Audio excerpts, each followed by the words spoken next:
গণতন্ত্রের জন্য রাজনৈতিক দল হিসেবে বিএনপির সবচেয়ে বেশি ত্যাগ রয়েছে বলে মন্তব্য করেছেন মির্জা ফখরুল ইসলাম আলমগীর। বিকেলে নয়াপল্টনে দলের কেন্দ্রীয় কার্যালয়ে এক যৌথ সভা শেষে সাংবাদিক সম্মেলনে বিএনপির নেতাকর্মীদের সংযত থাকার আহ্বান জানিয়ে তিনি আরো বলেন, বিজয়কে সুসংহত করতে না পারলে নব্য ফ্যাসিবাদের সৃষ্টি হবে।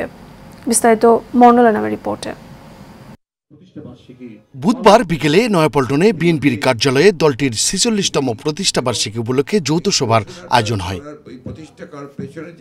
সভা শেষে বিএনপির মহাসচিব মির্জা ফখরুল ইসলাম আলমগীর বলেন, দেশের গণতন্ত্রকে প্রাতিষ্ঠানিক রূপ দিতে বিএনপির অবদান ছিল গুরুত্বপূর্ণ। বাংলাদেশের গণতন্ত্রকে প্রাতিষ্ঠানিক রূপ দিতে, একটা প্রতিষ্ঠান হিসেবে পরিণত করতে কিন্তু এই বিএনপি সবচেয়ে বড় ভূমিকা পালন করেছে বরাবর। কেউ চাঁদাবাজি করলে তাকে রুখে দিতে দলের নেতাকর্মীদের প্রতি আহ্বানও জানান বিএনপির মহাসচিব। বিএনপি সমস্ত অন্যায়কে তারা প্রতিহত করবে, সন্ত্রাসকে তারা প্রতিহত করবে এবং সমস্ত দল সংগঠন সবাই তারা এই লক্ষ্যে কাজ করবে। বিএনপির প্রতিষ্ঠা বার্ষিকী উপলক্ষে 5 দিনের কর্মসূচির ঘোষণা করেছেন মির্জা ফখরুল ইসলাম আলমগীর।